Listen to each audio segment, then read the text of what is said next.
They sent fake cops to my door and told me to pack my bags, that I was being forced out of the neighborhood forever.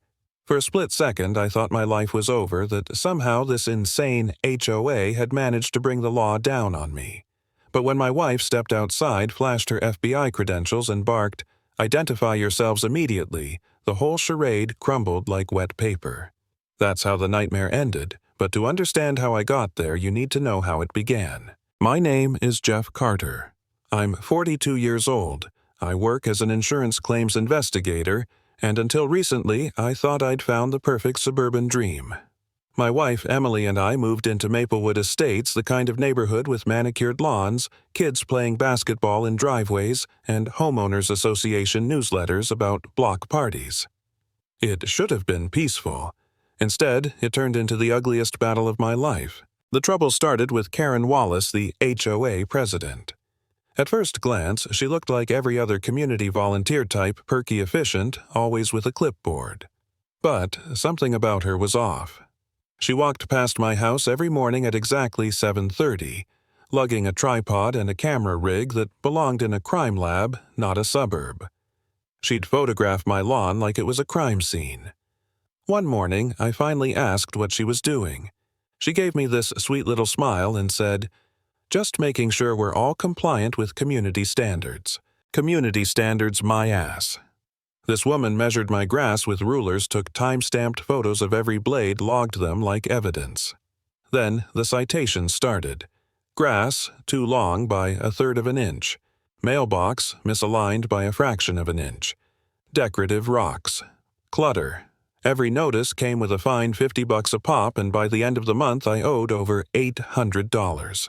I've investigated fraud for 2 decades. I know when someone's running a targeted campaign, and this had all the hallmarks. So I started documenting her right back. Forensic photos, witness statements notarized, chain of custody procedures. If this was going to court, I'd have bulletproof evidence. But Karen had backup Tom Reynolds, her enforcer. A retired police sergeant, he delivered every citation like it was a criminal warrant. He knew exactly how to project authority, leaning in with that cop voice that makes you feel guilty even when you've done nothing wrong. And then there was Mike Rodriguez, my neighbor 3 houses down. He'd stop by, whisper warnings, "Karen's asking about your schedule. She's talking to the mailman." At first, I was grateful. Finally, someone believed me. But the detail he knew should have raised questions I wasn't ready to ask. Over the weeks, Karen's tactics escalated from petty fines to social warfare. She hosted neighborhood watch meetings where she never named me but described a problematic household attracting unwanted attention. Flyers appeared anonymous but printed on distinctive paper. I recognized the watermark from the printer in her home office window. Neighbors started avoiding me. The friendly waves disappeared. Invitations dried up. Even Emily felt the chill with people whispering about her federal job. "Is your wife investigating us?" It got darker. My tires mysteriously went flat. Our internet service kept accidentally shutting off. Mail went missing. Notes appeared on my windshield. Non-compliance has consequences for entire families. At night, I'd sit in the living room wondering how long before the harassment turned violent. I'll admit it, I broke down. One evening, I told Emily, "Maybe we should just sell. Maybe leaving is easier." I'd spent my whole career dismantling fraud schemes, but here in my own home, I felt powerless. Every fine, every whisper, every glare chipped away at me. For the first time, I doubted myself. Was I making this bigger than it was? Was I losing it? Emily just looked at me steady and calm. "Not yet," she said. "Trust the process." At the time, her words frustrated me. I wanted comfort, but she gave me orders. Still, something about her tone planted a seed I wasn't alone. That's when the investigation turned. Digging through old property records, I discovered Maplewood sat on the former site of Greenfield Chemical, a plant closed in the 80s. EPA files showed benzene and TCE contamination cleanup costs that could run $400,000. Suddenly, Karen's obsession made sense. She wasn't just harassing me for fun. She wanted me out fast so she could scoop up my property through shell companies before the contamination became public. And it got worse. Karen's law license expired years ago. She'd been posing as an attorney intimidating residents with fake legal advice. Financial records tied her to Tom shared accounts shady transfers. And the flyers, same printer, same watermark. It wasn't paranoia. It was a full-blown conspiracy. But the real twist came from inside my own house. All those times Emily had asked me about evidence standards, chain of custody, admissibility. How to verify harassment documentation. I thought she was just curious about my work. One night, she leveled with me. "Jeff, your documentation meets federal standards. Keep going. This isn't just about you. It fits into a much bigger case." My wife had been working an environmental fraud investigation for months. My harassment was just one node in a regional scheme.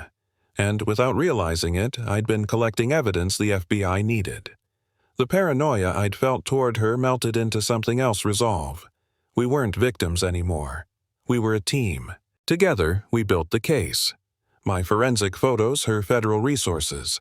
The citations, the flyers, the financials, even private investigator invoices we uncovered, every piece fit. Still, Karen escalated desperate.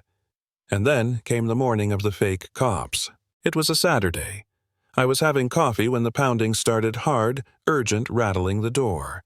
Through the peephole I saw two men in police uniforms waving papers, shouting, "Open up immediately. Official business." My stomach dropped. Had she actually gotten real cops? They demanded I pack my bags and vacate the neighborhood. My heart pounded in my ears. For a second I believed it. But training kicked in. The badges didn't match any municipal format I knew. The insignias looked cheap.